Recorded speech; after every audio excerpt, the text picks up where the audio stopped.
Halo, nama saya Mariana Agustina Bere, NPM 31230059, kelas B semester 3, tugas UTS Belajar dan Pembelajaran, Prodi Pendidikan Bahasa dan Sastra Indonesia, Fakultas Keguruan dan Ilmu Pendidikan, Universitas Timur. Di video ini saya akan membawakan materi tentang teori pembelajaran humanistik atau humanisme.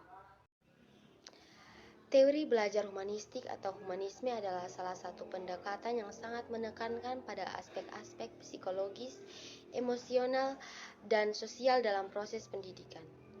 Teori ini muncul sebagai respon terhadap pendekatan-pendekatan belajar yang dianggap terlalu mekanistis, seperti teori behaviorisme yang hanya berfokus pada aspek-aspek eksternal dan terlihat dari perilaku manusia.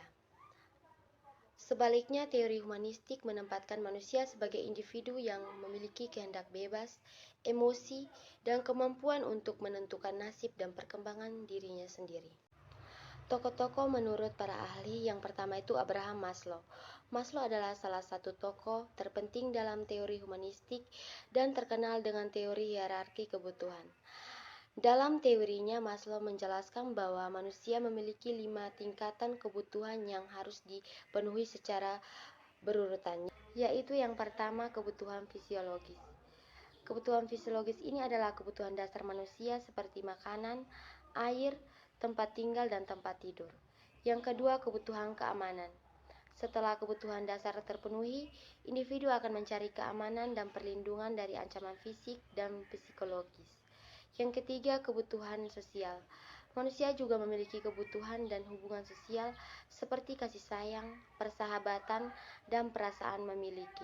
Yang keempat, kebutuhan penghargaan. Setelah kebutuhan sosial terpenuhi, manusia mencari penghargaan baik dari dirinya sendiri maupun dari orang lain.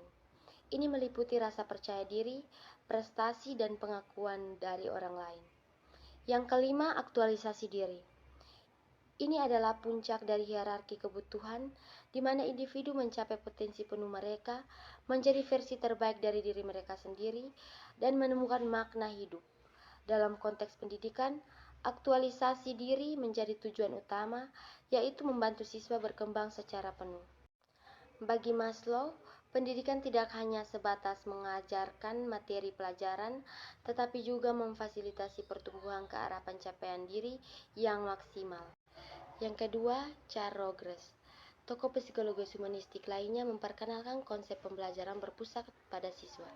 Dalam pandangannya, pembelajaran terbaik terjadi dalam lingkungan yang mendukung, di mana siswa merasa diterima tanpa syarat, dipahami, dan memiliki kebebasan untuk bereksplorasi. Konsep Rogers tentang kecenderungan aktualisasi menegaskan bahwa setiap individu memiliki dorongan alami untuk mencapai potensi penuh mereka. Prinsip utama Rogers dalam pendidikan adalah bahwa guru sebaiknya berperan sebagai fasilitator dan bukan hanya instruktur.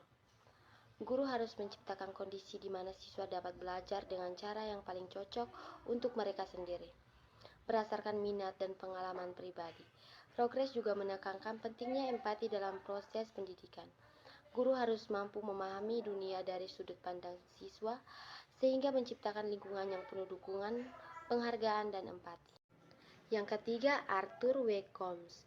Combs yang banyak dipengaruhi oleh pemikiran Rogers memperluas gagasan humanistik dalam konteks pendidikan.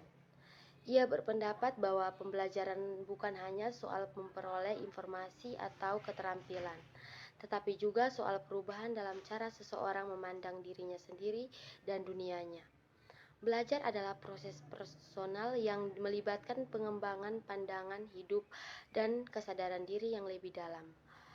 Combs menekankan bahwa pendidikan harus memfasilitasi perubahan positif dalam cara individu memandang diri mereka, memperkuat kepercayaan diri, dan kemungkinan mereka untuk mencapai tujuan pribadi mereka.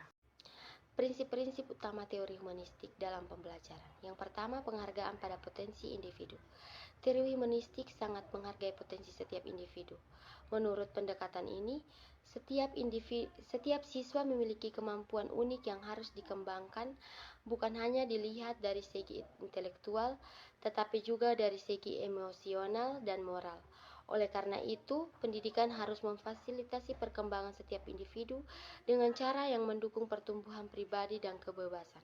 Yang kedua, kebebasan dan otonomi dalam pembelajaran. Humanisme menekankan bahwa siswa harus diberi kebebasan untuk menentukan cara dan jalur belajar mereka sendiri. Otonomi adalah aspek penting dalam teori ini, karena siswa dianggap sebagai agen yang aktif dalam proses belajar, bukan hanya penerima pasif informasi yang disampaikan oleh guru. Yang ketiga, peran guru sebagai fasilitator. Dalam pendekatan humanistik, guru berperan sebagai fasilitator atau pendamping, bukan sekedar sebagai pemberi materi. Guru harus menciptakan lingkungan belajar yang mendukung, di mana siswa merasa aman untuk bereksplorasi, bereksperimen, dan mengembangkan diri mereka. Peran guru adalah membantu siswa menemukan makna dalam apa yang mereka pelajari dan memberikan dukungan emosional serta intelektual yang dibutuhkan. Yang keempat, belajar sebagai proses seumur hidup. Humanisme memandang belajar sebagai proses seumur hidup yang tidak terbatas pada masa-masa tertentu, seperti masa sekolah atau pendidikan formal. Setiap individu selalu dalam proses belajar, baik secara formal maupun informal, karena proses pertumbuhan dan perkembangan tidak pernah terhenti. Yang kelima, pengaruh emosi dalam proses belajar.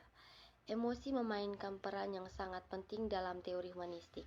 Proses pembelajaran yang efektif hanya dapat terjadi jika siswa merasa dihargai, didukung, dan diterima. Oleh karena itu, pendidikan humanistik menekankan pentingnya hubungan yang baik antara guru dan siswa, serta pentingnya menciptakan suasana yang mendukung secara sosial emosional di kelas.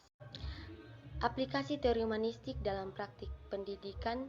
Teori belajar humanistik dapat diterapkan melalui beberapa pendekatan antara lain. Yang pertama, pendekatan berpusat pada siswa. Dalam pendekatan ini, siswa diberi kebebasan untuk memilih apa yang ingin mereka pelajari dan bagaimana mereka akan belajar. Guru berperan sebagai pendamping yang membantu siswa merumuskan tujuan belajar dan menyediakan sumber daya yang diperlukan untuk mencapai tujuan tersebut. Yang kedua, penggunaan strategi belajar mandiri. Teori humanistik mendorong penggunaan strategi belajar mandiri, di mana siswa diberi kebebasan untuk mengeksplorasi topik-topik yang mereka minati.